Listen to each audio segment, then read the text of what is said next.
Welcome to the Making of YOR, a podcast where we turn ideas into game mechanics for our upcoming tabletop RPG, YOR. If you'd like to stay up to date on the developments of YOR, head over to our Discord. Link is in the description. And we are back. Welcome, everybody. Yeah. So I think we talked about talents last time. Yep.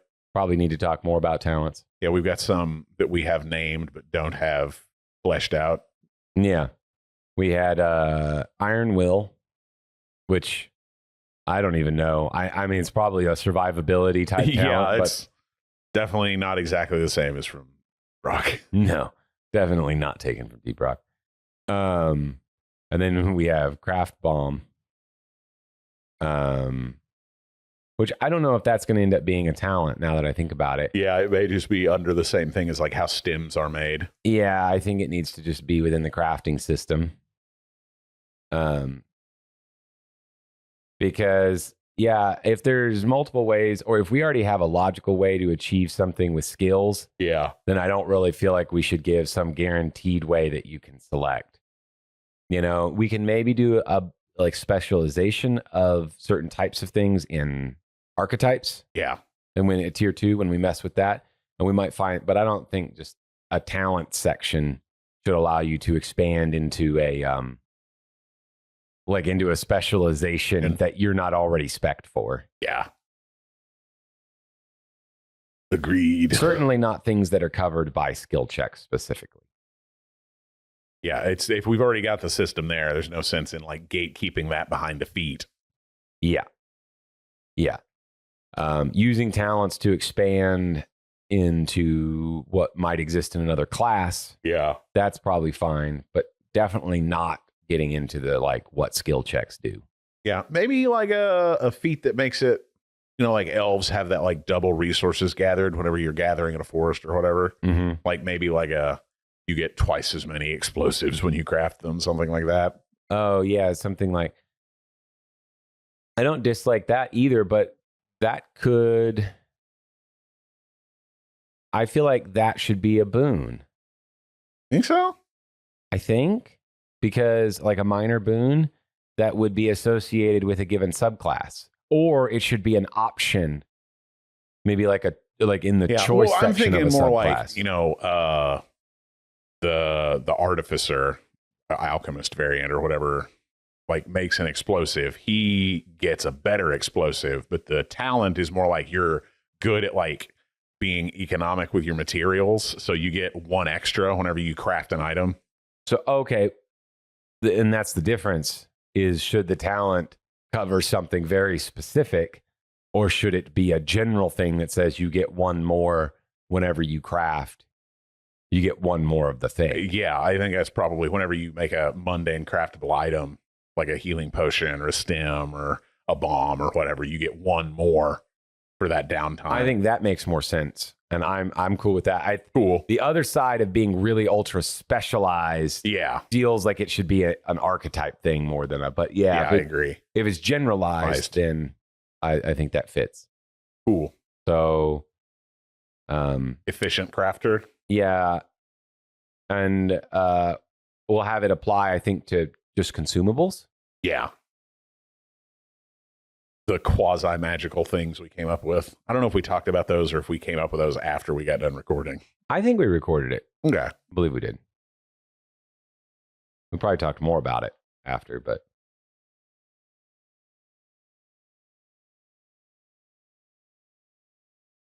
And this is only going to, of course, apply to, like, consumables. So yeah, you don't get 2 magic swords. Yeah, you don't get 2 magic swords from this. Yeah, this will be under a consumables table. Anything under there will apply to this feat. But arrows are consumable. Not how they're not labeled consumables. Yeah, they're specifically ammo. Yeah, they're ammo. Maybe we'll have an ammo fixer feat or something. But yeah. Consumable doesn't mean water or all things that are consumables. It is everything under the consumable. Matter of fact, I will capitalize consumable. Yeah, it's a proper noun, bitches.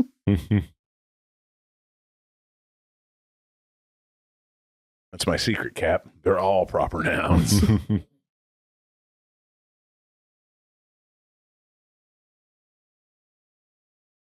Okay, efficient crafter. Whenever you craft a consumable, you get 1 additional stock. Yep. I dig it. Yep, I like that. That's a cool one. We haven't really played with crafting yet in our pre-alpha. No, we haven't had the time. We also haven't used a hero point yet. No, you guys actually, well, I mean, you guys probably will once you get into this harder fight you've got coming up. I know, but we wasted like 4 now, each one of us. Yeah. To get 1 every session. Can't have more than 1 unless you're a human. But yeah.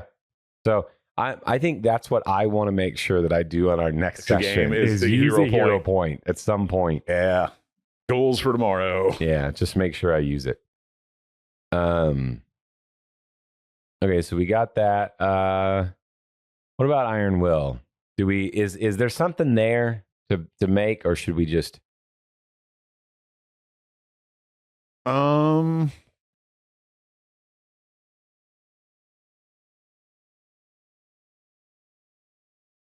it's like, I don't know that I want to mess with our survivability system much. I think we have a really good system right now, and adding the consumables gives some other options to deal with, like not going down or how to deal with wounds.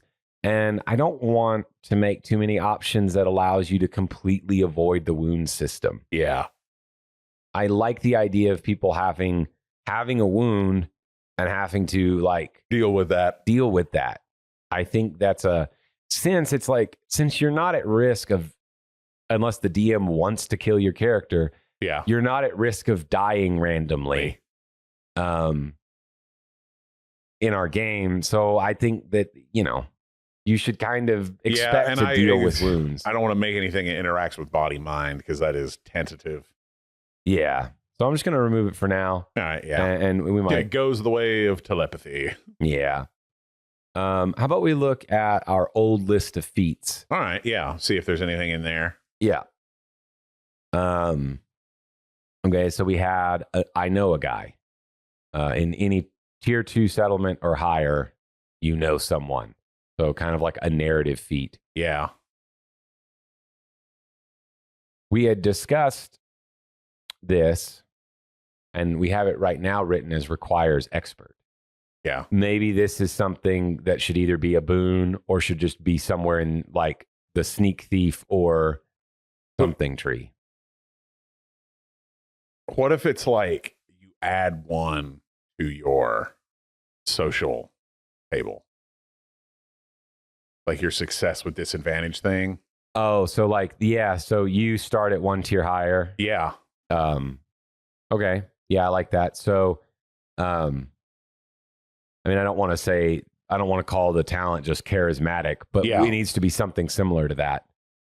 I don't know. I know a guy. Yeah, I feel like thematically, though, this has moved away from like being able to use this to source specific information to like people just in general, everyone likes me more. Or are you saying that this feat, you'd have to choose when to use it? Well, no, not necessarily. It's just more like I know a couple of merchants, so I can talk to merchants better. I know what will get them on my side. I know a blacksmith. I know like what words to use to make him think that, like, make him like more amenable to what I'm saying. So like peoplemancer. Yeah, peoplemancy. It's not a terrible name for a feat.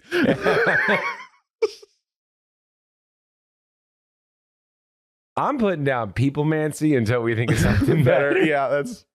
I mean, I don't know. I think that's like far enough away from our like no mechanical buffs thing.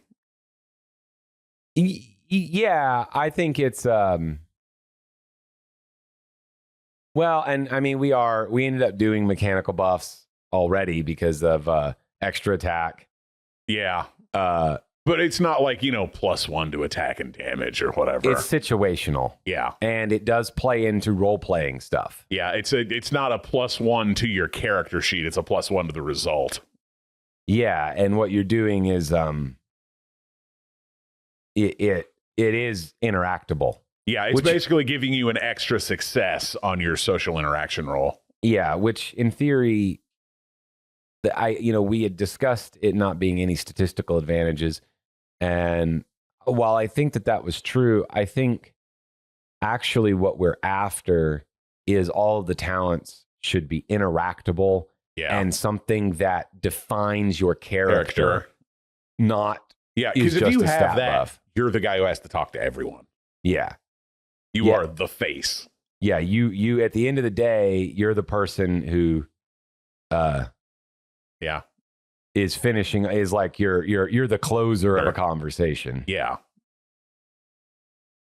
And who knows if we'll keep it, we'll see, but I think that's at least in the right direction. Yeah, it feels, an idea. It feels like it'll be fun, which is important. Yeah, we definitely want I think having some kind of talent that has to do with social is good. Yeah. And maybe we'll keep this one and come up with another. Much more easy to define than I know somebody in every tier 2 settlement. Yeah, I do like that one in theory, but I don't know that it's good as in our talent. Yeah, in our revamped idea of talents, and it's also a little abstract. Yeah, and sometimes I think abstract stuff better fits as a minor boon. Yeah, I think so. You can give it whenever it's appropriate. Well, and it's cool, but it's only really cool if the GM wants to interact with it. Yeah, so like your I know a guy feat has a little guy attached to it that the GM gave you. Yeah, and so if the GM gives it to you as a boon. It kind of means that person, the GM's prepared to interact with this thing, which is why they gave it to you. I know a guy feat for this big wig merchant in town, so. Yeah. They're like friends, but you can like name drop him. So should we make it a +1, which is better? Or should it be whenever you roll a success in the social tree, it adds an additional? Well, I like the +1 because that locks you out of failure with disadvantage. Doesn't it? No, I mean, it wouldn't lock you out of it because we had the idea that you could start with such negative. Oh, yeah. You could start so negative. If you've robbed this merchant. Yeah, like he can see you and you're like, hey, can you sell me that while we're like trying to rob you? Yeah, even if you have a lot of success, the guy's still operating with the knowledge that you robbed him. Doesn't like you. But yeah, I'm okay with just being a +1. Yeah, that seems like simple enough and good enough that people will want to interact with it. I don't know, maybe the talent's just called face. Mm-hmm. I can put that. Because that is what it's going to turn you into. Okay. Next one was Boxer. Your fists are treated as natural weapon 3. I don't know if it's useful enough, but I don't know that it's... Yeah, no, that one seems like on track. I just don't know if it's as cool as any of the other ones. I don't know, never being unarmed. Yeah, well, I mean, you're doing 3 times as much damage as another person. Yeah, your body is treated as a natural weapon 3. Yeah. Martial artist, your unarmed strikes are treated as natural weapon 3. Yeah. Yeah, we'll see if we decide to, but I don't feel like that's terrible in comparison to what the other things do. It's probably that's probably most useful depending on your campaign setting. Yeah. Or in a backstory where, you've been an arena fighter. Yeah. It's kind of cool. Or if you're going to have a campaign that's going to consist of arena fighting. Yeah. Yeah. That's kind of cool. I'm also starting to think maybe we should make a rule that says any talent can also be a minor boon. Yeah. If the DM. Well, I think we just have a minor boon that is just gain a talent. Like the DM can award a talent as a minor boon. Yeah, and it could be either he lets you pick any. Yeah, if you can pick one or he assigns you one. Or assigns you one. Yeah. I think just having a boon or minor boon that is way to do it. Okay. Because it feels like a lot of these all could be good minor boons too. Any magical artifact could give you basically any one of these. Mm-hmm. Or just narrative experience. Yeah, absolutely. A lot of them, it's just, You've been punching down trees with your fists for 6 weeks because you didn't have an axe, so you get this. Yeah, you made a deal. You whatever had interactions with a powerful wizard or something. And he gave you a talent. Yeah, you saved the world's greatest blacksmith's daughter, so he made bolt sockets in your knuckles, and now you can punch people with rivets. Yeah. You helped a retired fighter, and he taught you how to do the extra attack talent. Once a day you can save up enough seconds that you can.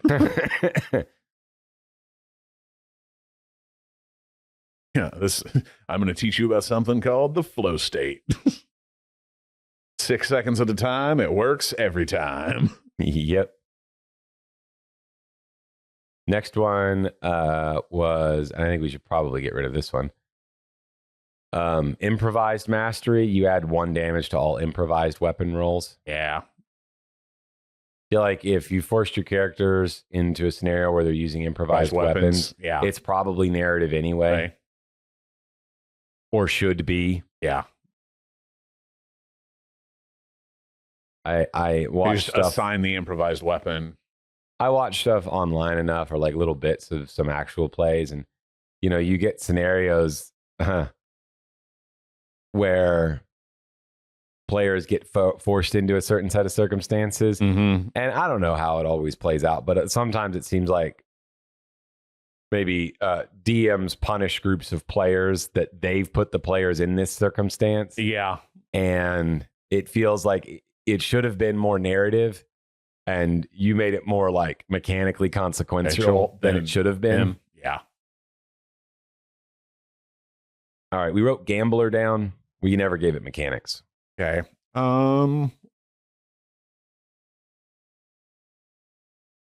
We'd have to come up with a basic income per settlement, but you can make twice as much as the basic income for the settlement during a downtime.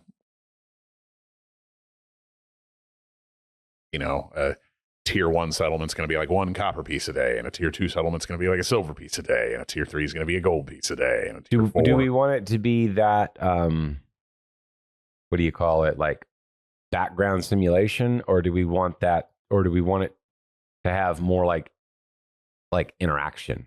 Yeah. I don't hate background simulation stuff. I'm just wondering if gambler fits the build for. Yeah. Do we really want to craft so here's another thing in our years playing D&D. Yeah. If you get into a game, like this, a type of game you might gamble on. Most often, I think good GMs, they use a game that already exists. Yeah, they play Liar's Dice or Dragon Poker or some shit. Yeah, you play something. And I think that kind of thing, in my opinion, is best if everybody's kind of on the same playing field. Yeah, it's really hard to be all right, you have carte blanche to cheat in this one specific way at this game. That's not really. And I also don't like doing those things at my table because I didn't get all my friends together 1.5 times a month and schedule this out just so we could play a different fucking game. Yeah. So I kind of feel like maybe we not worry about this at all. And it's more of GM's preference. Nothing in our mechanics don't already allow for you to play this game. Or you can play a game RPing as the characters that you're playing as. Yeah. And you can make skill checks to try and affect the outcome. But I don't know that there's a whole lot of benefit for us from a game design standpoint to worry about making games or making rules for gambling. Yeah. As far as passive income feats or talents, that might be good. I just don't know that it should necessarily be related to gambling. Yeah. that almost feels like like handyman feat. Yeah. Like, you can just do odd jobs around town and make money. That would make more sense to me, at least, as like a passive income feat. Yeah. Which doesn't really let you do anything special in the game. It just means that, like, you can kind of solve little problems for people around town, and maybe that improves social standing. Yeah. Or maybe it makes you money. I don't know if we want to make something like that, but yeah, it's down the road maybe, but I'm just trying to, like, because I don't know. Gambler feels like a cool feat. I just don't know how to make it fun without making it tedious. Okay, other people are going to play a game differently than we might. Yeah. But how many times has our group actually ever entered into gambling in all the years we've been playing D&D? Like 2 or 3 times. Yeah, in 10 years. It's not really a thing we've spent a lot of time interacting with. Yeah. And when we have, we generally, I feel like at least 1 or 2 of those times, we were betting on fights. Yeah. Like, of the times we actually ever played like a game, I feel like maybe that happened always once. Like betting on a fighter, betting on a race. Yeah. Yeah, we bet on we're never betting pod on, like, races games. once in that SW5E, betting on pod races. Yeah, we're not hustling dice in the back alley. Yeah. So I don't know. Even if we made it, how, like, in our game, I would never take the feat just because it's not something we ever never interact going to with. come up. That's just what I was trying to think of. It was more like a generalized benefit, but I don't know. It may just be on the chopping block. Yeah. I can't think of anything good that also fits with the design direction of our game now. Yeah. I say we scratch that and we think if we want to come up with a passive income feat, Yeah. we'll come up with one. Yeah. Hustle grind set. Yeah. Bread maker. Yeah. Not baker, Yeah. mind you. Bread maker. Poultice and Triage. Those were both really cool. Yep. And they're under crafting now. And they're not here. Yeah, they exist in crafting. We discussed them possibly being boons. Yeah. At one time. So I'm going to take them out of the talent section. I'm going to move them over to boons with question marks. Yeah. And we'll consider them. Internal compass. We have so right now a dwarf gets this feat for free, but we could just make it a dwarf thing if we didn't want the feat to exist. Yeah. Well, I mean, I don't hate the always know which way is north. Okay. I just don't know if it's good enough, but I don't know what else you would add to it. Always which way is, always know which way is north. Maybe we could relate it to some more of like an awareness thing. So not just be about direction, but maybe time as well. Maybe you also always know what time it is. Yeah, I need to know what direction and time it is all the time. Yeah. I mean, that feels like a lot of times it wouldn't be useful. Yeah. The time, but it also is like if your GM said, all right, you got to perform this ritual at this time, but you're also underground. Oh, yeah. Sense magnetic fields. Oh, maybe it gives you an advantage on like overland travel stuff. Oh, you mean maybe gives you like within the tree? Like within our like roll it table? gives you like it gives you some kind of advantage there. Well, maybe because like the further you're traveling, the better that feat's going to be. Do you always know which way is north?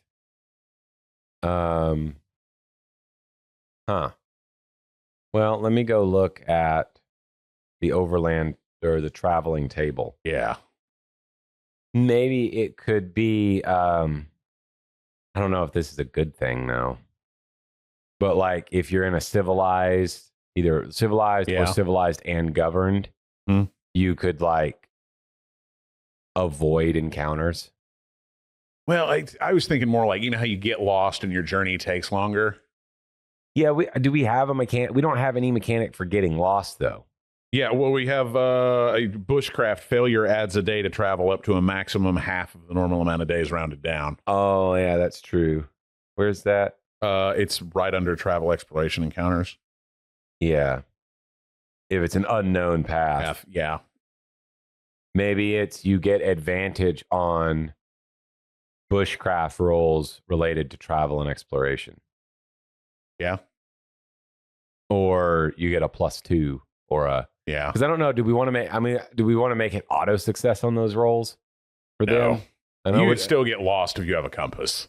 Yeah, so I don't want to make it auto success, but I don't know what exactly the right advantage would be to give them or boom. Yeah, the right maybe bonus. It could be you're treated as a tier higher for exploration checks on an unknown path, or on checks related to traveling an unknown path. Yeah, which would include streetwise and bushcraft.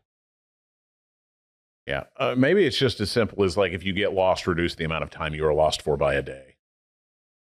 Well, but so when you get lost via bushcraft, right? Yeah. It adds 1 day. Okay. And then you roll again and it could add another day. So we would have to figure out how to write that so it could be properly conveyed. Yeah. So you would ignore the first failure, because that's essentially what it would be doing. That's what it is you ignore the first failure to avoid getting lost. Yeah, we could do that, I guess. Yeah. And because I didn't write down here, I don't think. So when you're traveling an unknown path, you have to make a bushcraft and a streetwise. So is that, and we might have talked about this, but I've forgotten, is that everyone everyone rolls bushcraft? Oh. And then if you have like more failures than successes, you add a day? Something like that. I think, is there a table or something we can... I don't see it. Oh. We talk about success pools here, but it's implied the success pool system for this is not related to travel and exploration. This was just a general discussion on success pools. Yeah. Which I think was originally intended for combat encounters. Yeah. But we haven't really messed with that because combat has been going well enough that we don't really need anything extra right now. Yeah, right now I don't want to add a mechanic yet. Yeah, we'll get into second tier when it's more complicated, and then we can add some seasoning. Yeah. We're just working on the broth right now. Mm-hmm. I think that it should probably be travel and exploration. It feels like it should be a choice because everyone could agree that, hey, that's the guy who's going to lead the way. Yeah. And then he makes a bushcraft check. Or you could say that you have more of it's a council decision. Yeah. And so everyone need more rolls. than 50% successes. Yeah. So if two people are deciding. Yeah. It's like, which way should we go? And more than half of you are wrong. You get lost. So do you need 50% or more than 50%? I.e., so then this gets into a stats game. So if there's two people and one succeeds and one fails, is that a failure or a success? I think it's probably a success. So then 3 people. 2 people need to succeed. 2 people need to succeed. So you always want an even number. Because odd numbers rolling is worse. The 2 guys shout down the one guy. So is that mechanically good that says that you never want to be making this roll with an odd number of people? It's going to start fights and I like it. We went the wrong way because you said it was this way. So then is it better that everyone picks a person to roll? I don't know. Like collectively you have to pick which person's rolling the check? Well, I know we didn't end up using the social system. Because that was unnecessarily complicated for this.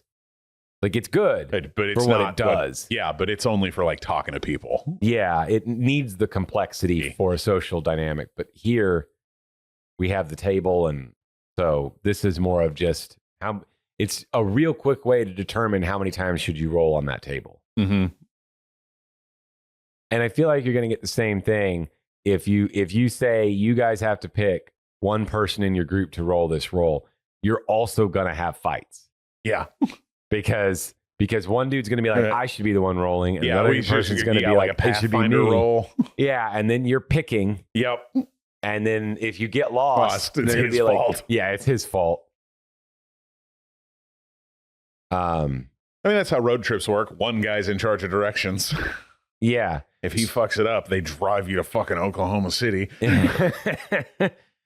Oh, there's a whole story. That's never happened before. Yeah. I tell you that one time I was really tired and I was driving across Kansas and I entered Missouri and I entered Nevada, Missouri. Yeah. And I'm like Panicked. exhausted. I was so tired. And the sign says, "Welcome to Nevada." And I was like, what? I was just here. Yeah, there was no reason. Logical brain could have immediately told me that's I'm not in the possible. middle of a desert. I could put this together, but But it was like 1 a.m. and I'd been driving for like 11 hours and I was tired enough that I saw that sign and I thought, I'll drive right off the road. Yeah. I will crash my car if I'm in Nevada right now. Yeah, there is very little that is greater than the rage when you're like driving down the road and you see Oklahoma City 10 miles and it's the opposite direction you were fucking going. It's like that Dumb and Dumber thing. I still can't believe I'm friends with him. It's Jason, the wizard. He did that to me. Yeah, it's our animator. Yes. That piece of human garbage. The guy who made those dumb puppets, he drove me to Oklahoma City. You know what? I guess this would be a good way to see if he actually listens to the podcast. Yeah, he's going to hear us shit talking him, well-deservedly, I might add. Y'all, this happened like 10 years ago, and I'm still upset about it. Made me late for D&D. How dare he? I know. All right, so I say that we go with, at least for now, you elect one player to make the roll. Yeah. Then you bitch that player out if he fucks it. If they fuck the roll up. But if they fail the roll, none of you know that he failed the roll. Yeah. You're just going to have to deal with the results. That's how the roll is an expression of what already happened. Yeah. When you make the roll, you rolled wrong and got lost. Not, now we can make another guy. Yeah. You're going to know pretty quickly whether you failed or not because you're rolling under your number, but yeah. You'll know real quickly if you failed the roll, but from a gameplay standpoint, a meta standpoint, the GM now gets to narrate what you've done with this failed roll. You can spend a hero point. Yeah. Like you always can. Yeah, you can always, no, I'm good at this. But it's happening. And then, Compass Mind being able to ignore the first failure on a journey. Yeah.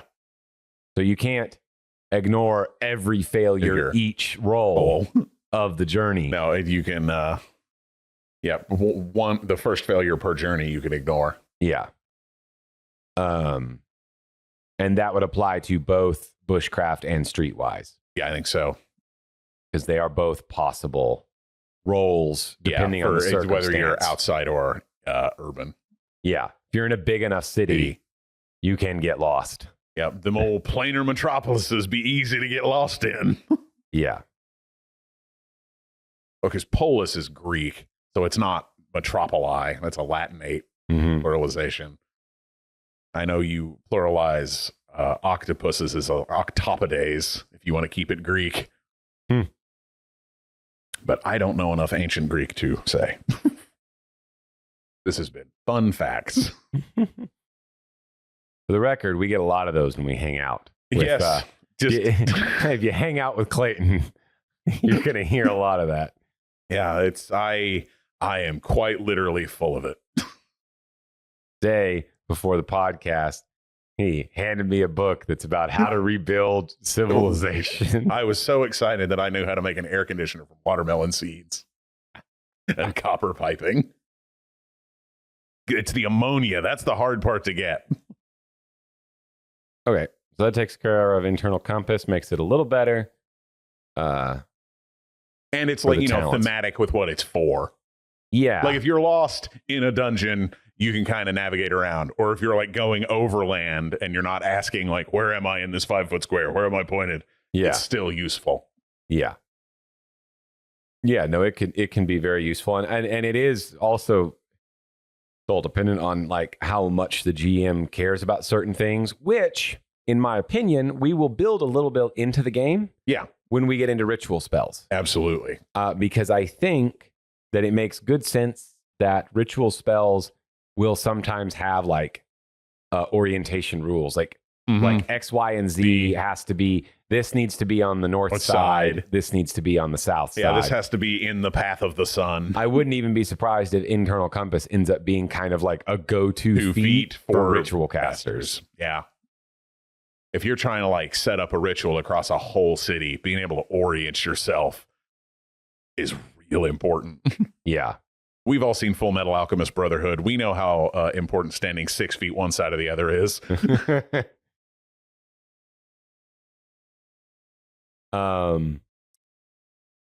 Movement feats, we got that written down, but we didn't make it. Yeah. I think we discussed the idea of when we simplified the way speed works. Yeah. Or like getting different forms of movement. Like basically your race has a speed. And that speed could increase via class or boon. But when you gain a new speed, it's just equal to your speed. Yeah. I feel like climb speed is the only one that could be a talent. Yeah.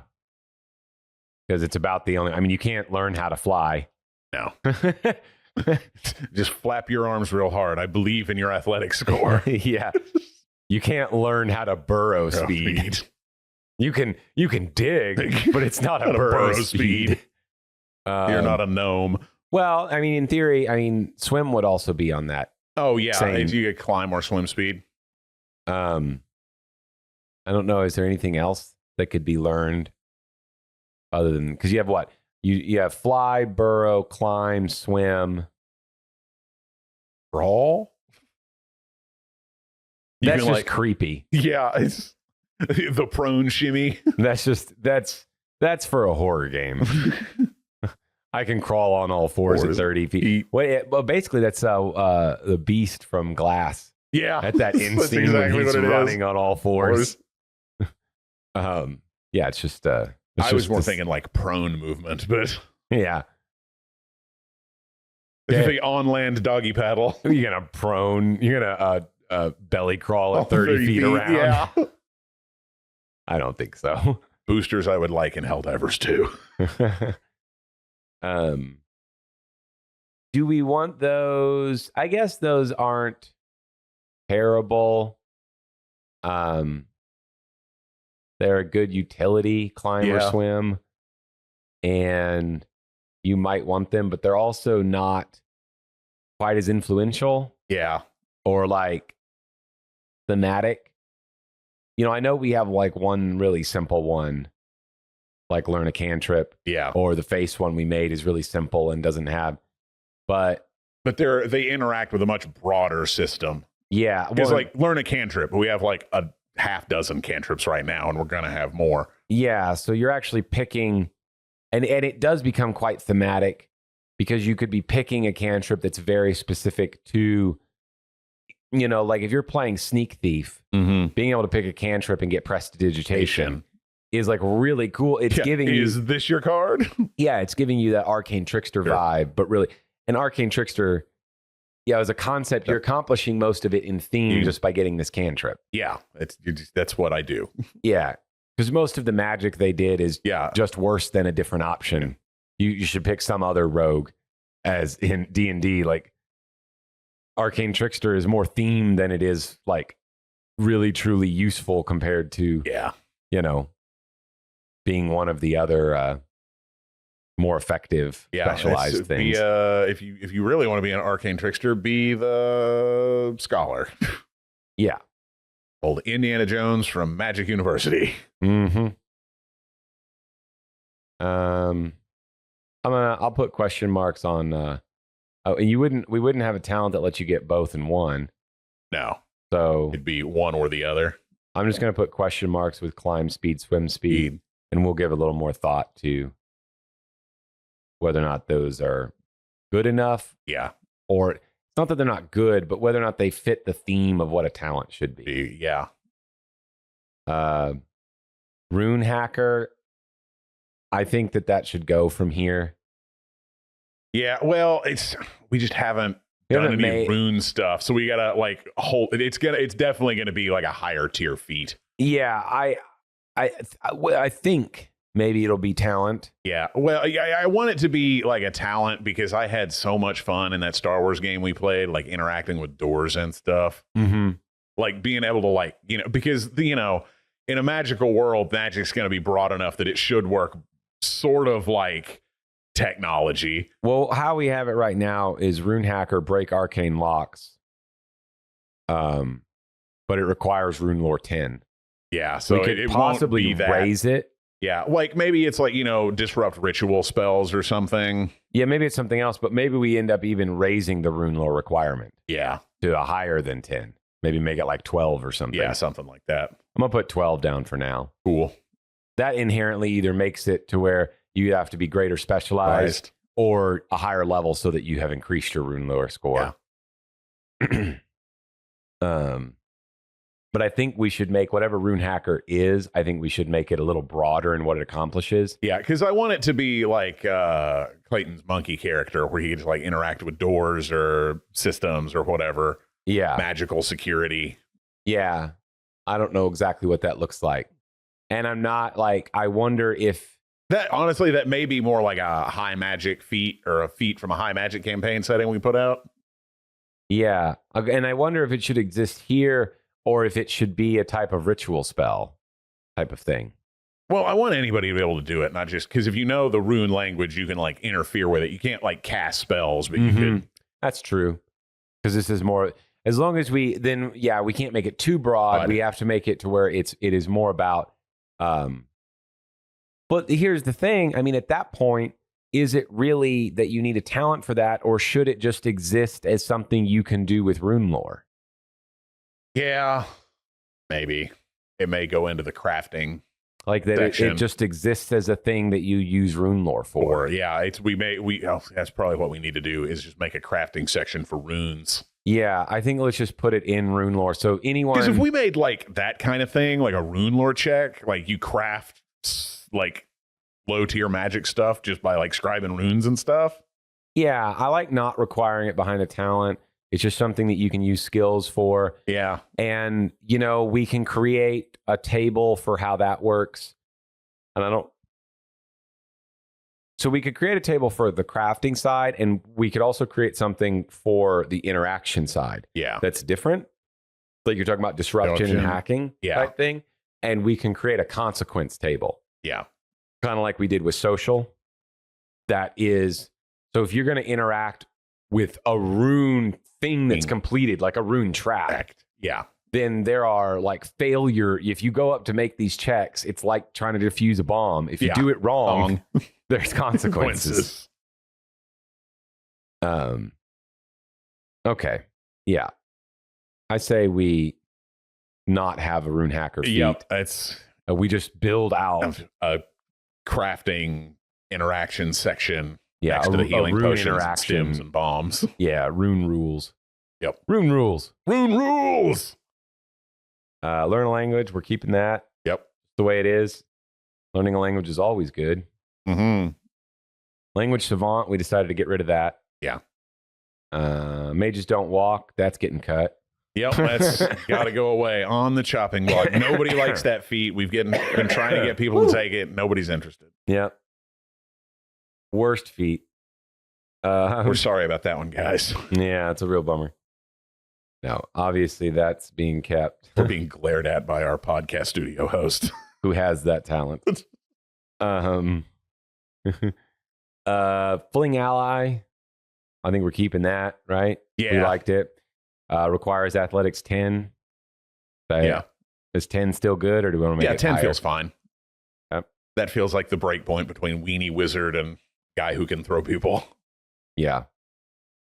What's the wording on that feat? Fling Ally. You may use your quick action to throw a willing adjacent ally. No clinch required. I think maybe it should be a size smaller than you. You want to put that requirement on it? Yeah. As in Because addition, I feel like it would be very hard for me to throw you very far into combat. Oh, even well, if I had practiced. Yeah. No, I mean, but okay. I understand where you're going this, and I understand. But like, how far have you ever seen like a cheerleader throw somebody? Okay, but we have the eat people talent, Clayton, where you can eat one creature every hour that is a size category smaller than. So we might be mincing hairs on like what's realistic. Yeah. I was just thinking like That's might be like good. saying I could eat an entire dog every hour. I mean, Tarrare was a real guy that existed. And I'd have to eat 24 dogs in a day.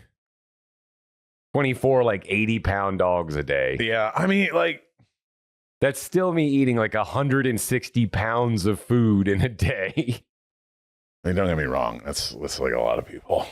But like, it's also not as like combat heavy. I don't know. Maybe it's too nitpicky. Yeah. But that might be like a good reason to like pick giant because they're a size larger and can throw. Sure. But if we got a muscle dwarf. Yeah, I guess that's true. You just got high enough athletics. Who cares? Yeah, I feel like athletics requirement should be the thing that we discuss on like saying you have to make your character strong if you want to do this. Yeah. But that's about it. Yep. All right. Plus, our rules say that you can throw an ally already. Yeah. It's just, it requires you to get into a clinch first, I think, and it uses your action. Yeah. And all this is saying is that you don't have to. I think that's just like throwing somebody. Yeah, that's just throwing somebody. If they're willing, you can do it without that stuff if you practice. Yeah, if you have the talent, then you can take. But that's even throwing an ally. Yeah. It requires you to like, it requires you to like, basically, you still have to use like 2 actions essentially. Yeah. With this, you can just use your quick action to fling them. Yeah. And so it makes it viable in combat where the normal process is not really useful in combat. Yeah, I guess it is cooler if you can just throw your buddy. Yeah, I think we should leave it if we decide to nix it all together. Yeah. Or we can add something to it. I feel like the tactical mobility of that is good. You can give up your quick action to throw somebody else. Yeah. It doesn't let you start flinging enemies He's- off. Yeah, but like, you can get to your wizard and throw him out of combat. Yeah, exactly. Or throw your expert over to where he needs to be. Yeah. If you know he doesn't have enough movement, you can run up, use your quick action, get him over there, and then And set it up might the be combo. fun to take that in our game just to start throwing the wizard around. Yeah, let's get Ko-Rul into combat faster. Yeah. Or throw the dwarf Yeah, into combat. It says willing. So, you're not going to be able to like screw your You teammates can fight over. it off. Yeah, you can fight it off. Of course, that does result in a lot of DM tables or YOR RPG tables where you ask the other players if you accept my physical role play. I feel like it's a good thing to start teaching D&D players. Simmering Rage. I think we're probably going to nix that. Yep, That doesn't fit our theme anymore. That needs to probably just be a boon Yep. on its own, but not be a talent. Meteorologist is going. Iron Stomach. You can eat non-poisonous organic material for food. I mean, there's a race that has it. Yeah, the bread for war orcs. The bread for war orcs. But to be honest, maybe we should get rid of this because we already made the eat people talent. Yeah. Do we really want 2 eating talents? I don't know. This was the one we made when we were a little more sane. Yeah. Then we added the... I still think that eat people thing's hilarious. I think it's funny too. It's like as realistic as T-posing. Yeah. T-posing's just meta. Yeah. It's like, oh, you're playing a video game. it doesn't really fit in like a compelling dramatic narrative. Yeah, but you know enough magic to T-pose. But if but whatever. Meta. This is about coolness. You think it's stupid? Ban it. I don't care. Yeah. Yeah, this was really generic. This next one, gut feeling. Yeah. Ask your GM what your gut says. I think that's too broad and open-ended. Yeah, no, it's going the way of So I got rid of Iron Stomach as well. Yeah. This one I think we might keep, but maybe need to change or flesh out. Helping Hand. When you aid an ally on a check, it causes additional benefit. We changed how aiding stuff works. Yeah. And so I don't know that this necessarily fits, but we may want something related to the assist character. Yeah. I don't know. That maybe just be like an expert specific thing. Like a subclass or something, or scholar. Yeah, something that comes off the expert is probably got, whether it's a straight or fork. Okay. Alter ego, you have an established second identity. That doesn't really feel like a talent so much as it might be a boon. No, but if we made it like the Superman thing. Oh, that you can put on glasses and nobody knows who you are. You're like, you can change in a phone booth in 6 seconds. Okay. Yet again, the same thing. Is that something that should exist within the expert, or should it be an anybody thing? I mean, I think it's funnier if it's an anybody thing. Mm-hmm. That feels like one of those cool, like, all right, I ducked down an alley, quick change, and then I walk out of the alley as somebody else. Okay, so no narrative stuff, but rather that, well, let's work on, I'm going to keep it, but we may have to work on the wording. Yeah, you can change it to a pre-established disguise in a single round or something. Yeah. Yeah, well, let's come back to it. Okay. And let's just finish up these last couple because we're at, close to time. All right, cool. So let's just get through these and we'll discuss that after. So extemporaneous speech. On this was influence 10 required. Yeah. You may begin a speech which people are compelled to listen to. That still feels in theme like T-posing. Yeah. I just don't know if mechanically it's it'd be weird. I feel like it'd be like a mind save. Because I like it because of that, like, if you're a bard in Baldur's Gate or a druid who can turn into a cat, you can make people come up and look at you and distract people. Yeah. So are compelled to listen to if they fail a mind save. Yeah, it could be like a, hey, look, a distraction. Okay. Okay, so then I'll just put if they fail their mind check. Yeah. And the check is equal to your tier. Yeah. Yeah, loud noise or physical contact disrupts them. Something like that. Yeah. Yeah, I'm Mr. Meeseeks. Look at me. No, really, look at me. Okay. You may begin a speech which people are compelled to listen to if they fail a mind. I put check. I don't know if we're doing checks or saves. Yeah, it'd be save. Yeah, a mind save equal to your tier. Loud noise or known physical interaction ends this effect. So, like, you could still steal from them and they not know. Oh, yeah. Unless you fail your finesse check or whatever. Being jostled, basically. Yeah. Or hitting them. Yeah, you could whack them. They know that happened. Yep. And the last one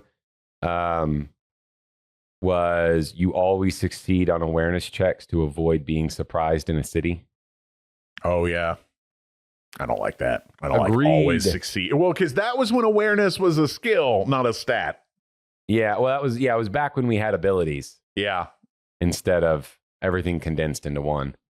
Yeah, back when you had, like, your ability scores and then awareness was a skill you had, but now it's a stat you have. Yeah. All right. Well, that sums up the redo.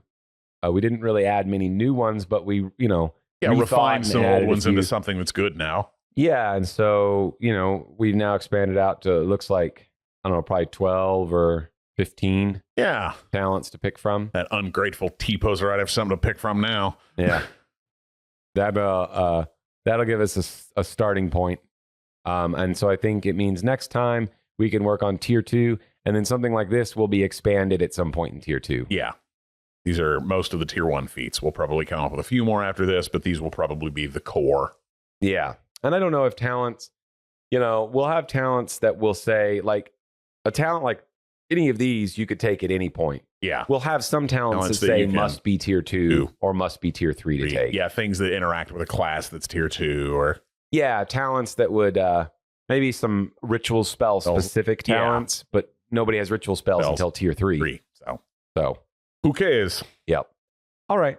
Well, so tier 2 next time, and we'll see you guys next time. Catch y'all on the flip side.